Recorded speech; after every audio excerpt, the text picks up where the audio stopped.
What's up everyone? We are getting increasingly close to the 8th eviction of Big Brother 27, which means one person is going to fall short of making it to the jury stage. Plus, Vince and Morgan are still under the microscope as they continue to get cozy, and the house guests are having none of it. We've got so much to talk about, so welcome to your live feed update.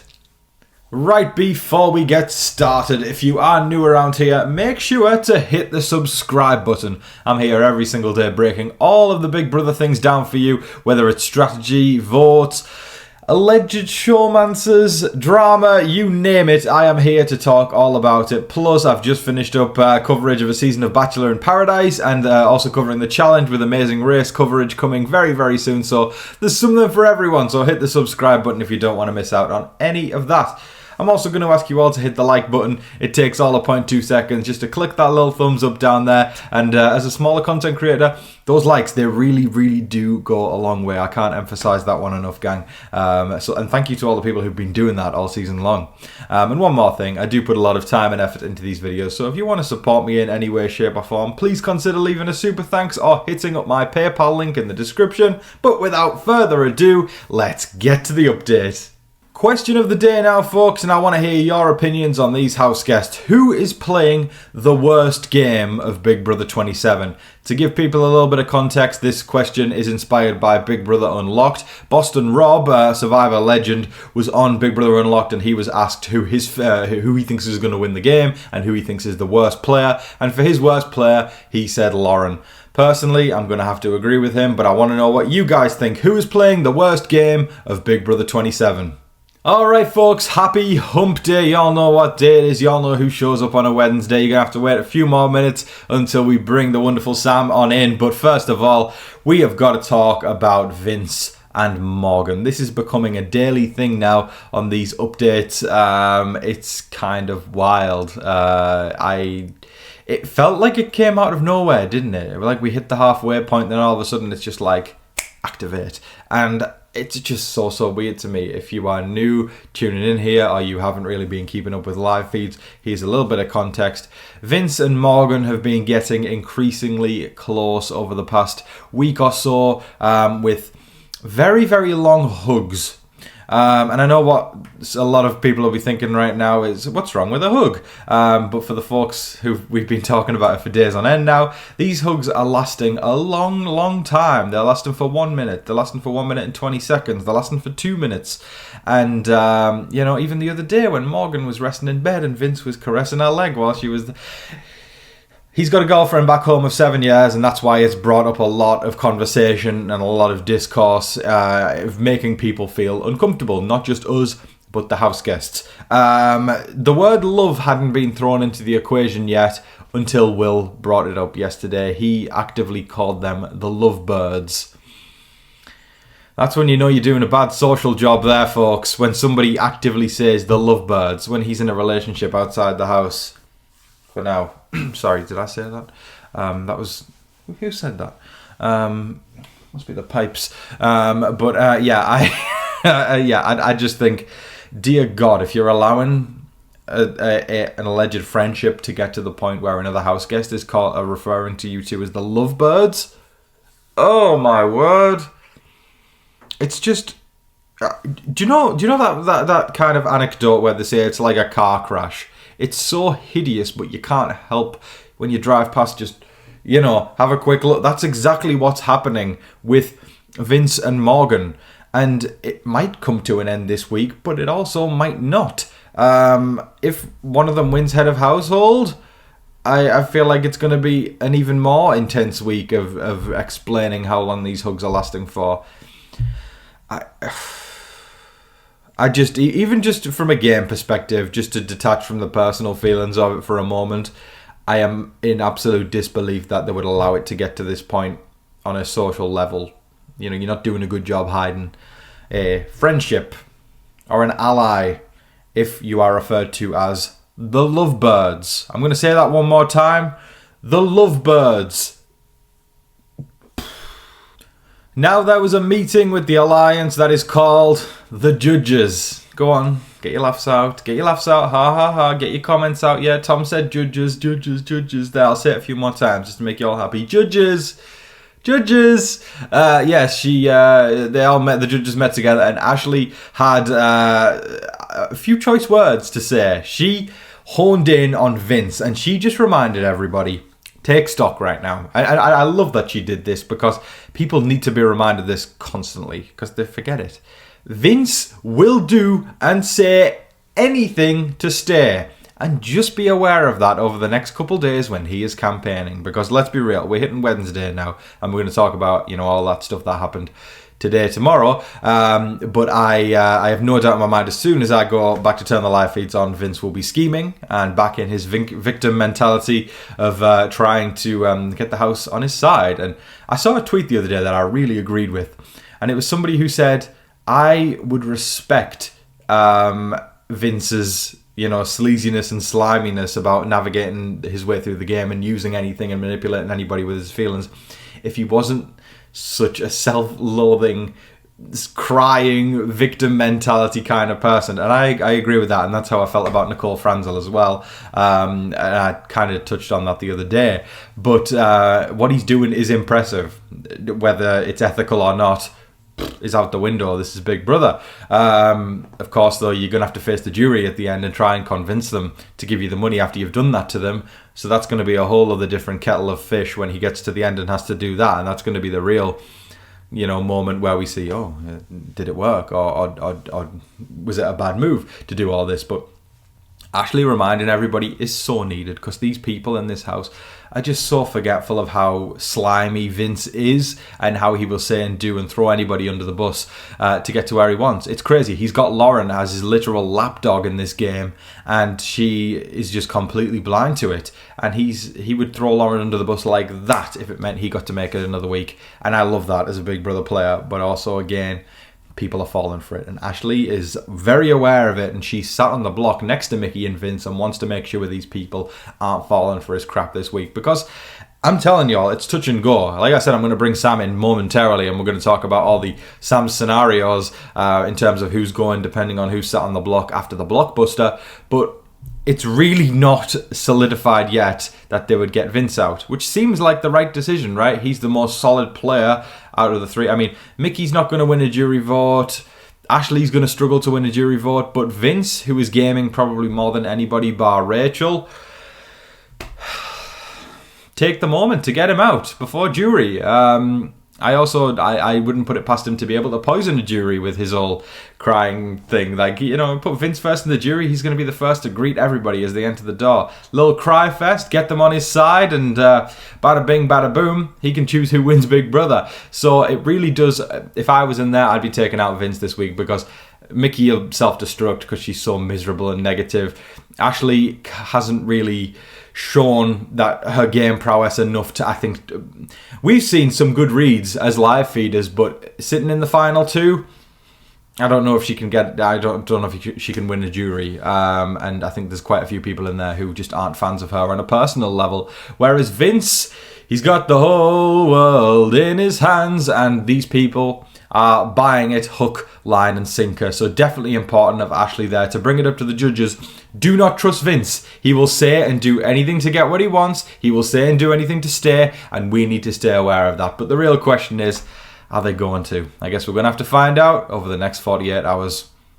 The past few Wednesdays on TV Talks with Tom, I have brought in a wonderful person that I call my spouse to discuss all the scenarios in terms of the vote. With Big Brother 27, of course, the blockbuster is a staple in the game, so we are guessing up to the very last few seconds of Thursday nights on who is going to be evicted. And with three people sitting on the block in the form of Mickey, Vince and Ashley, it could be anybody who goes. So bringing in my wonderful partner in crime, my ride or die, to talk about the scenarios for this week, please welcome Sam. All right, welcome on in, Sam. So good to have you back. Of course, Sam has been feeling under the weather these past few days. Finally on the mend. I know you're still feeling a little bit iffy, but I know you insisted on coming on and being a part of this today. So, and I know how excited everybody has been for Sam to come back as well. So, I just want to take a moment to thank everybody for all the lovely things that have been sent our way while you've not been feeling very well. It was a lot of pain, wasn't it? Yeah, thank you so much, everybody. I saw every single comment wishing me well, and I really appreciate it so much. Thank you. Y'all are the best. But it's time to talk game. Yes. Sam Scenarios means 3 people are on the block. Sam, take it away. All right. We've got Mickey, we've got Ashley, and we've got Vince. This week is like... It's never been so up in the air, I feel like. It's very close. Really close. I don't even feel, as your friendly neighbourhood local live feed update, I don't even feel confident in telling you who's going to go this week. No, I mean, I would say in most scenarios, Ashley is probably safe. But, like, even then, we really don't know. It's crazy right now. Everything's so up in the air this week. Yeah, it is. Scenario 1. Mm-hmm. So if Vince somehow pulls out the blockbuster win, take it away. All right. So if it's Mickey versus Ashley, it's probably going to be Mickey. I mean, she's kind of made some waves in the house, and people are a bit more on Ashley's side. I mean, Rachel, Ava, Will, like... They're with Ashley. I think people enjoy being around Ashley more than Mickey as well. Definitely. I mean, I think Ava kind of said it best about the energy vampire. That was Ava, right? I think so. I believe it was. Yeah. It's just she's a lot to be around, you know. Yeah. Whereas Ashley, even though she might be a little socially unaware sometimes, she's also a bit more bubbly and fun. Yeah. And you know, and that's more. It doesn't take genius to say that's somebody who you would want to be around more. So I feel like that's kind of the natural way the house has gone. Yeah. So then we'll go to the second scenario, which is the 2 big dogs, which is Mickey versus Vince. Should Ashley pull out the blockbuster win? That's where it gets a little scary because we'd be losing. This is the hardest one. I think so too. I think, and also because this one, we'd be losing one of the bigger figures of the season if Ashley wins the blockbuster. Yeah, I mean... Honestly, this would be an ideal scenario for me personally. That's just my personal opinion. Me and you both, but I didn't say that. Yeah. So Mickey versus Vince, it's probably gonna be Mickey going because, I mean, Vince still has a couple people that have his back, more than Mickey. I don't think anyone really has Mickey's back at all. Yeah, I mean, I don't think there's people who are going to stick their necks out for her. No. I'm still blown away that people will stick their necks out for Vince when he's shown time and time again how he doesn't really have anyone's back but his own. And he turns on the waterworks like that. Like, I don't think I'm alone in feeling that way. It's very manipulative, I think, in the way that he does it. And but somehow it's working. Yeah. That. What was me? What was me? That's exactly what it's like. But it's working. It's working on Morgan. It's working on Lauren. Yeah. It's working on Keanu.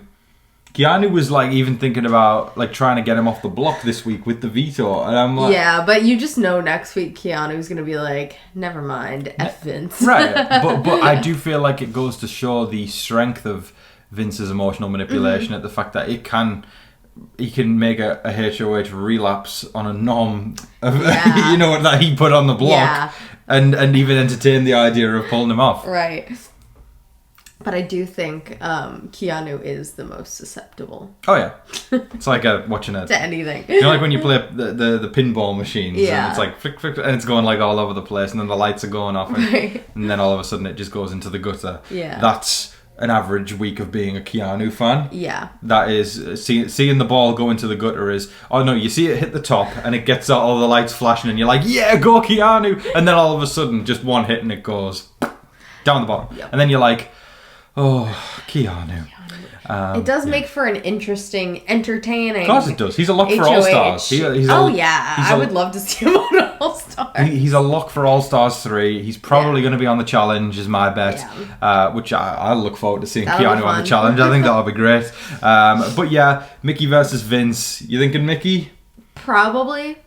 But it's too touch and go. Yeah. Don't take our words for it. Just take our opinions. And then the third scenario, of course, Ashley and Vince. Should Mickey win the blockbuster? I just want to preface this before you run through the scenario with, I think of anybody who's going to win the blockbuster, I think it could be Mickey. Yeah, I agree. I mean, she's done it before. She's pulled it out. She's pulled out a blockbuster. She's pulled out a veto. She's great. When her back's against the wall, she's better than probably most in this house. Yeah, she does well under pressure in a competition sense. Yeah. So this is probably the most likely scenario. But it's probably going to be Vince going. I do think that people are more on Ashley's side than Vince. But even then, like, it's still so up in the air. People could flip. Like, yeah, let's talk about the flip for a second, because I also think it's either... To me, I'm looking at it and I'm thinking, like, especially with Ashley on the block, if people start to talk and get traction, maybe she can get a few votes against it. I could see a 4-3 scenario, maybe. But I again, it really all is going to depend on if they can actually get traction against Ashley, because I don't think they can tip the scale to turn it 3 to the other person and 4 to Ashley. Yeah. But I do think there could be a little bit of lobbying over the next 24 hours to go in Ashley's direction. But overall, if I was to make any kind of bet, I would say Ashley's going to be safe. Probably. I mean, I think if Mickey were to win the blockbuster, she would be more likely to vote out Vince than Ashley. I think so.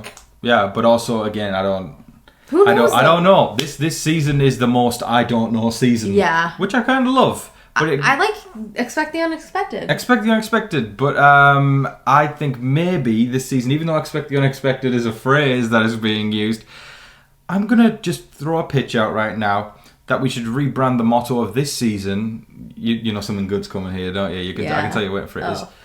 Expect the dumbassery. It's true. Thank you. Thanks, ladies and gents. Oh my God, I'm here all week. This cast, they are a bunch of dumbasses. Yeah, let's not sugarcoat it. There's a lot of dumbassery going on in there, and quite frankly, I think we should end this Sam scenario this week in saying the dumbassery of this house is making it way too unpredictable as to who's gonna go. So we gave you some ideas, we gave you some opinions, but who the knows?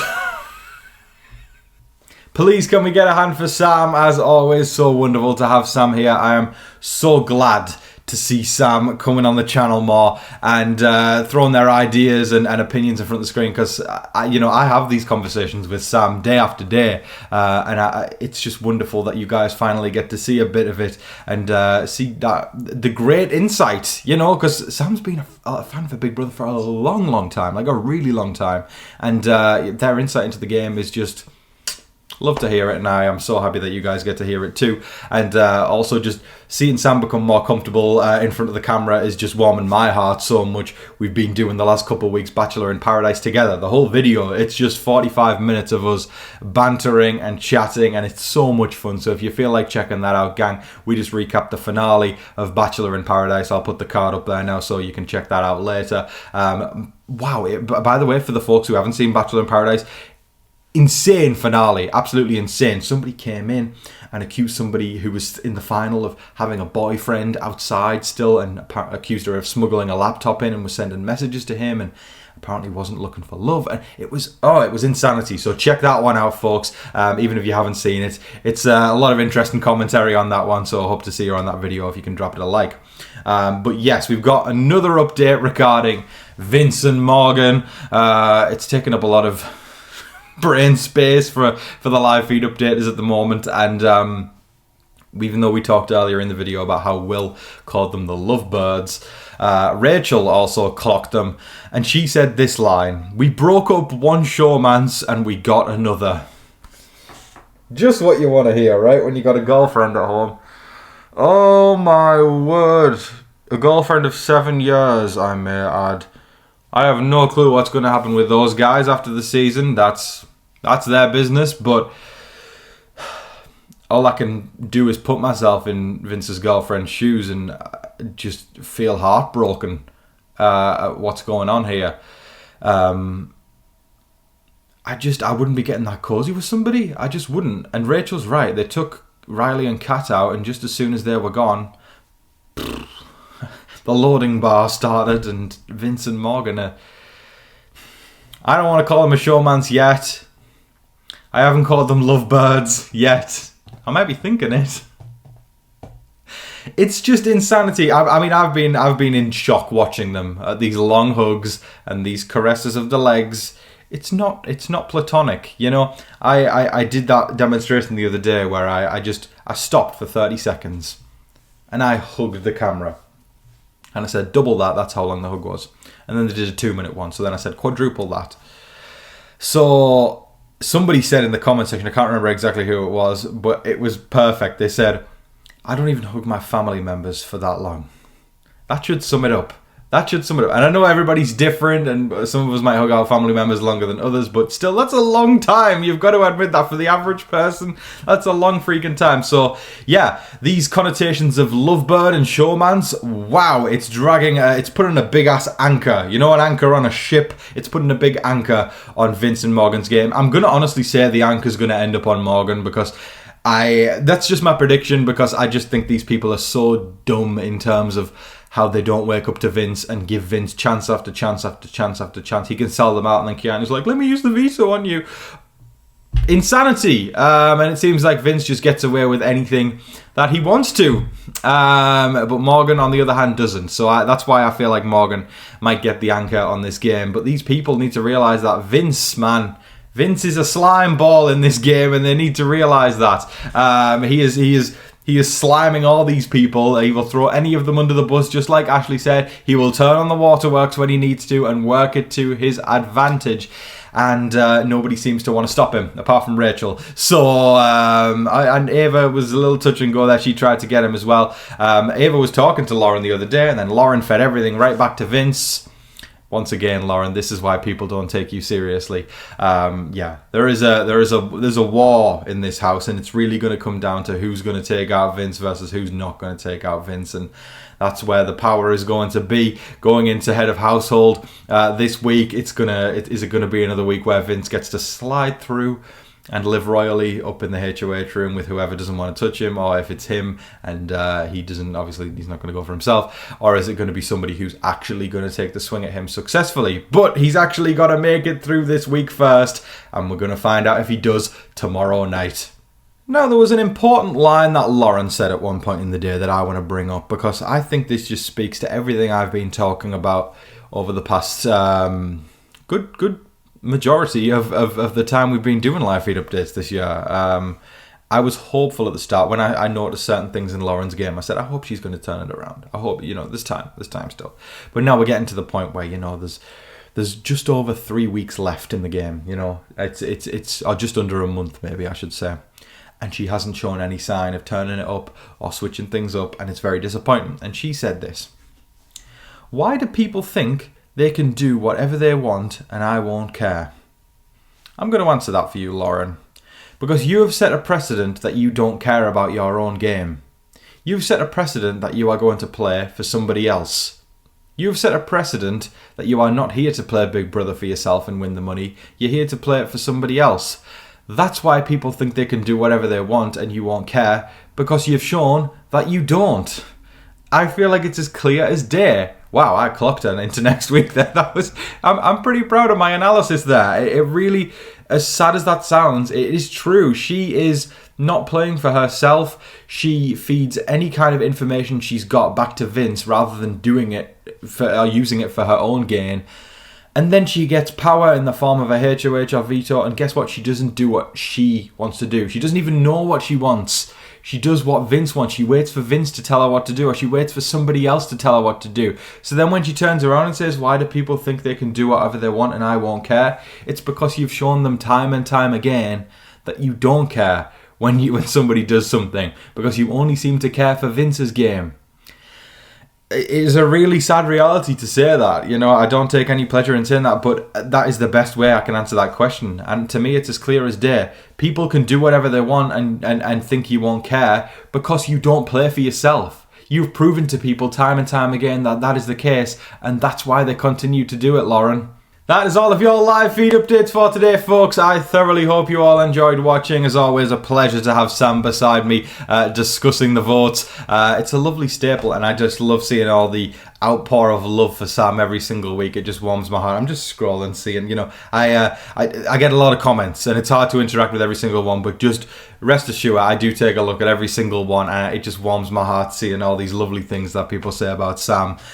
Makes me very, very happy. I want to remind you all that you can reach out to me. The postcard video, the mail video that I filmed the other day was definitely one of the most fun I have ever had doing a video, which is why we're doing another one at the end of the season. So if you want to be a part of that, of what I think is going to be one of the best videos that the channel has ever seen, or the most fun I've had doing one, please be sure to send in a package or a postcard. I've had people send me things in from their hometowns, little goodies, little, I guess you call them care packages, which is so freaking sweet that people would send care packages in and say, here's a taste of my hometown, Tom, and I open it up and see what's inside. If you want to do that, folks, have it ready, and I'll be to the address on screen right now, and I'll be opening it up in the mail video. I can't wait. I'm so excited. I stopped by the PO box yesterday, and already a big hunk of postcards again, some more parcels, so get those in, folks. I would love to hear from you. I've got a few super thanks before we close things out.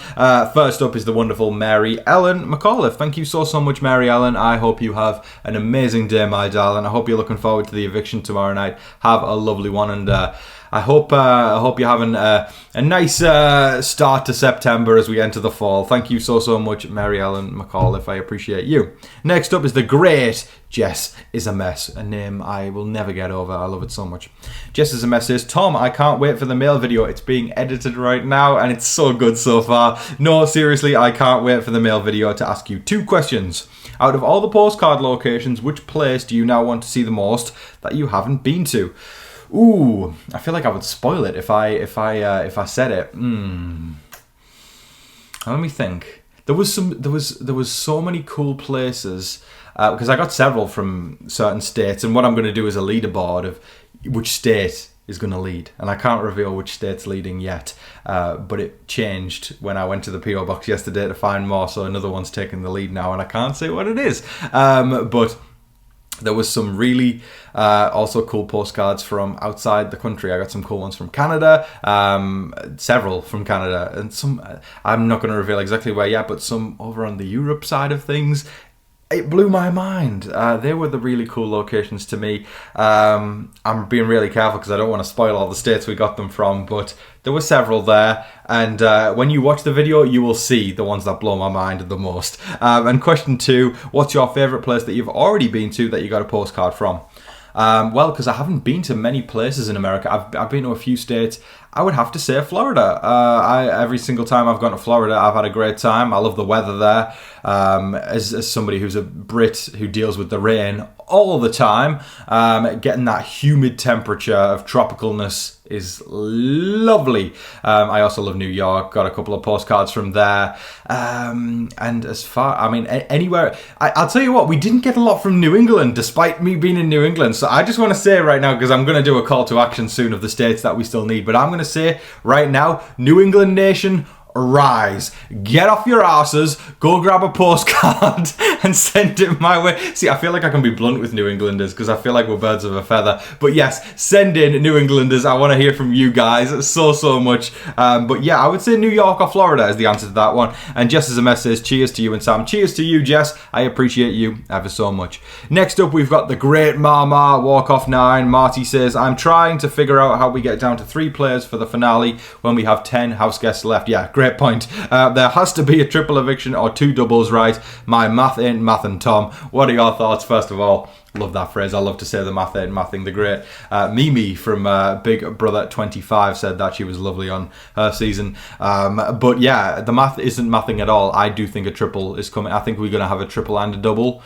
is my bet. Or a couple doubles, like you said. I don't like triples. I feel like they feel a bit rushed and not fleshed out enough. So I hope it's 2 doubles. That's my bet, or my hopes at least. But yeah, we'll see. I definitely think triple or double is coming, or both. We'll see very, very soon. Thank you, Marty. I appreciate you ever so much, and I hope you're fighting the good fight with Peanut Brittle. Speaking of Peanut Brittle, tune in to the mail video, folks, to see the absolute elation on my face regarding a certain food. And then last but certainly not least, we've got the wonderful David Cushmore. David Cushmore says, "Hi Tom, Vince has to win Blockbuster to be able to get himself off the block and play next week. Vince will be running out of gas and then he'll be evicted soon in the game. Sooner or later, someone has to take a shot at Rachel if they don't want her to win the game. They did in season 12, Rachel was evicted, and then 13, she ended up winning it all. People are scared to go against Rachel because they don't want to. This is the time to go all in and try and put her on the block for the first time. Still blows my mind that she hasn't hit the block, David. Whoever does this thing is going to be awesome for doing it. They're going to get major street cred in terms of the jury if they get to the final 2. Halloween is coming soon. Time to get some Halloween M&Ms and some Halloween costumes. Took a little trip to Spirit Halloween for the first time this year. Yesterday I was like, we made it through the wilderness. Another year has passed. My fellow Fall Nation, rise. Also, get some Halloween decorations too. NXT Halloween Havoc is also available on the Peacock channel this October. I love Halloween things, so I'm glad to know WWE's doing that. On Eviction Night, get some Starbucks Pumpkin Spice Latte and more Halloween M&Ms. Caramel apples are coming up soon as well too. It's a great time of year to be alive. Thank you so much, David. But folks, I hope that you're all staying safe, staying positive and staying healthy out there. And remember to be kind to one another. Mwah. But in the meantime, please don't forget to like, share, comment, subscribe, do all of that wonderful stuff. But until your next live feed update, I've been your host, Tom Vasey. Good night.